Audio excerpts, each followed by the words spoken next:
Government threat to silence a comedian the president doesn't like is anti-American. You almost have to feel sorry for him. He did his best to cancel me. Instead, he forced millions of people to watch the show. That backfired bigly. Jimmy Kimmel returned to the late-night lineup last night. ABC suspended his show following comments he made about the assassination of Charlie Kirk. Jimmy Kimmel's monologue was heavily focused on President Trump and the FCC chair. NBC4's Conan Nolan joins us live from the newsroom now with all the reaction that's coming in. Conan? That's right. He was taken off the air by the Walt Disney Company, ABC's parent corporation. But the backlash to that decision was swift and significant, and it was to pressure that has been applied by President Trump's point man at the FCC. Now, Kimmel appeared to answer the call in last night's monologue, which was unlike any other in the long history of late-night television.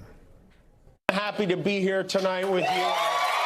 ABC television talk show host Jimmy Kimmel spoke for nearly 30 minutes, choking up as he addressed comments he made last week about the alleged assassin of political activist Charlie Kirk.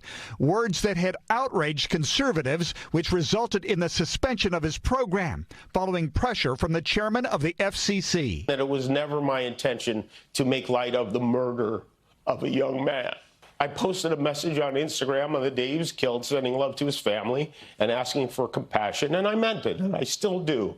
Nor was it my intention to blame any specific group for the actions of what it was obviously a deeply disturbed individual.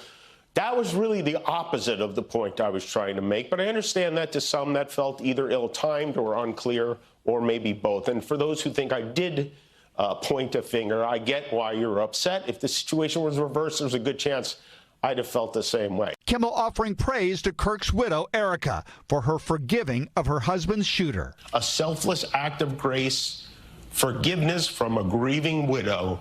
It touched me deeply. President Trump condemned ABC's decision to return Kimmel to the stage at the El Capitan Theater on Hollywood Boulevard, posting on social media that he had been told the show had been canceled. He then suggested potentially taking legal action against the network again.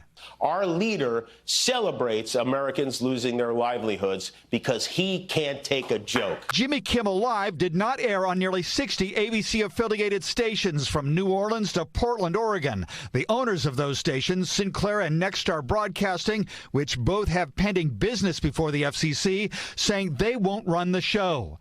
FCC Chairman Brendan Carr praising that decision, writing, "Democrats simply can't stand that local TV stations for the first time in years stood up to a national programmer." The New York Times today reports that Carr wants to expand the government's role in refereeing political content on television. This show is not important. What is important is that we get to live in a country that allows us to have a show like this.